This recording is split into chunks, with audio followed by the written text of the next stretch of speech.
Le silence avant le départ.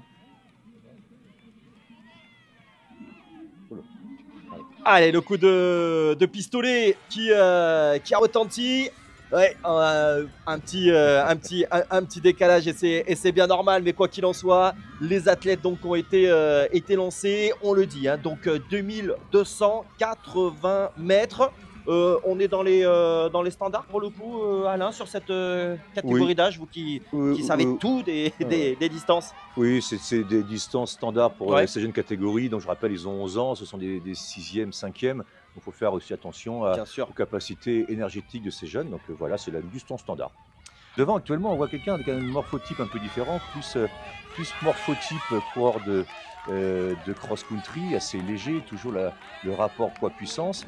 On voit, il prend un rythme, il essaye de partir, accélération, attention, accélération forte. Ça devrait le faire effectivement. Là, il me semble que c'est Louis Le Galleux du collège Notre-Dame de Bury de Margency qui vient de placer cette accélération. Lenny Thomas qui était aux commandes depuis le début de la course quasiment du collège Jules Renard de Laval qui s'est fait entre guillemets déposer. Et puis Ludovauchel avec le t-shirt orange du collège international de Fontainebleau. On est effectivement dans la toute dernière ligne droite et il semble bien que Louis viennent remporter donc cette course. Alors encore une fois, on va le dire et le redire, le résultat donc collégial, c'est le cas de le dire, hein, vraiment résultat collectif qui prime.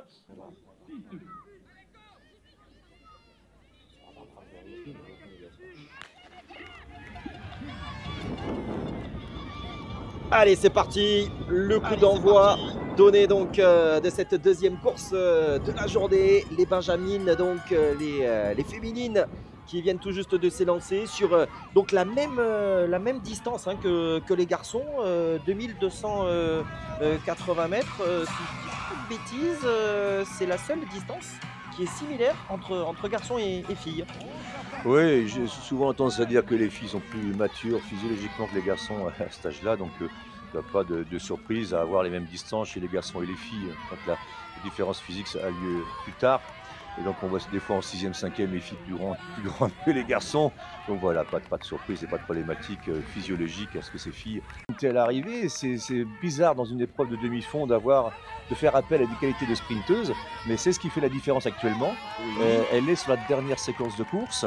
Ah, il me semble que ce serait le 434, Anouk Bayen, hein, Anouk, qui représente également hein, le collège Jules Renard de Laval, qu'on a déjà vu aux avant-postes. Donc c'est Manon Legendre. Manon Legendre. Hein, 433. En tout cas, c'est le collège Jules Renard. Quoi qu'il en soit, que ce soit Manon. Elle a mis une mine, là. Ou Anouk, oui, le moins qu'on puisse dire, c'est qu'elle a mis une mine. Et l'accélération finale qui va la porter aux avant-postes. Alors à la victoire individuelle, certes, mais on a vu que du côté des garçons, ça s'était déjà plutôt pas mal placé. En tout cas, il y avait un garçon sur le podium de la part d'un des garçons de ce collège. Bon, ben, les filles répondent également bien présentes.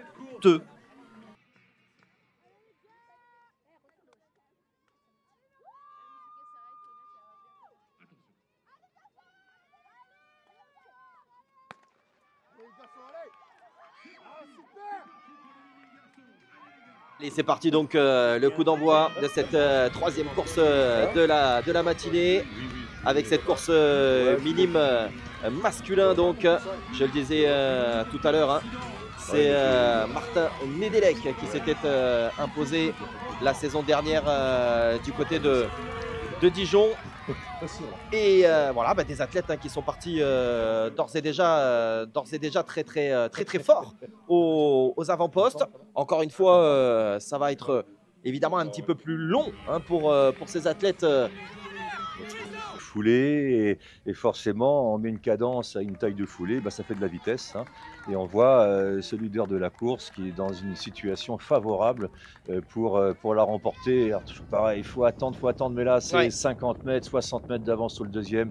J'ai bien l'impression que pour lui au bout ce sera la lumière de la première place de cette course minime garçon. Ouais, en plus hein, on voit la capacité là de relance, hein. On sent qu'il est capable de garder cette vitesse de déplacement là sur les derniers mètres et on voit d'ailleurs que l'écart avec ses plus proches poursuivants ne se réduit pas. Au contraire, voilà, il peut lever les bras. Magnifique victoire donc de la part de Malo Kéramon. Vivre cet avant dernière course de la journée. Les minimes féminines qui, pour succéder à Anna Desgardins, qui s'était imposée donc l'an dernier sous les couleurs du collège Victor Hugo d'ici les Moulineaux. Allez, le starter qui a retenti. Les fauves sont lâchés. 2780 mètres donc à parcourir pour les féminines.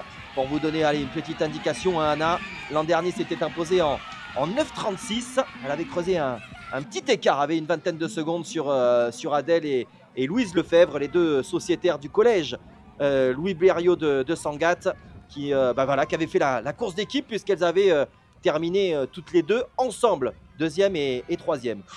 Belle foulée aérienne là, hein, aux avant-postes. Attention de ne pas partir fort. Non, il n'y a pas 256. Par contre, Laura Cini, le 266, ce serait bon pour le collège François Mitterrand de Terouanne. Je pense que c'est ça.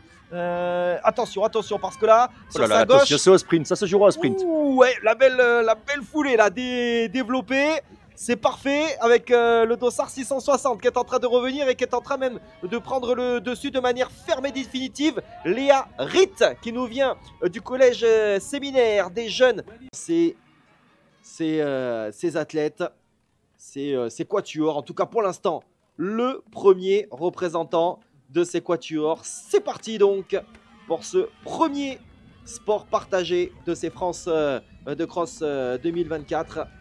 Ici à Dol de Bretagne, au domaine des Orbes. Ouh, c'est parti fort. Eh bien, dites-moi, là, s'il y en a qui tiennent à cette vitesse-là sur quasiment 3 km, ça va envoyer du très très lourd pour ces premiers relayeurs. Énorme cette entame de course. Alors évidemment, il va y avoir les relais, ils vont venir chercher, et peut-être aussi qui l'ont en tête. Peut-être que sur les deuxième, troisième, quatrième parties, eh ben là, la vitesse sera un petit peu moins élevée et que ces athlètes qui semblent avoir des capacités réelles, importantes. Il fait chaud ici, regardez, je pense qu'avec Gillian, si les dossards correspondent, voilà, Gillian Goldfarb qui allait se mettre à l'ombre des arbres, hein, sur la droite de la piste. Voilà, on va se donner la main entre les 4 athlètes de ce collège donc de Béziers dans l'Hérault, qui va donc remporter la victoire avec un bel écart, hein, je pense, sur la concurrence.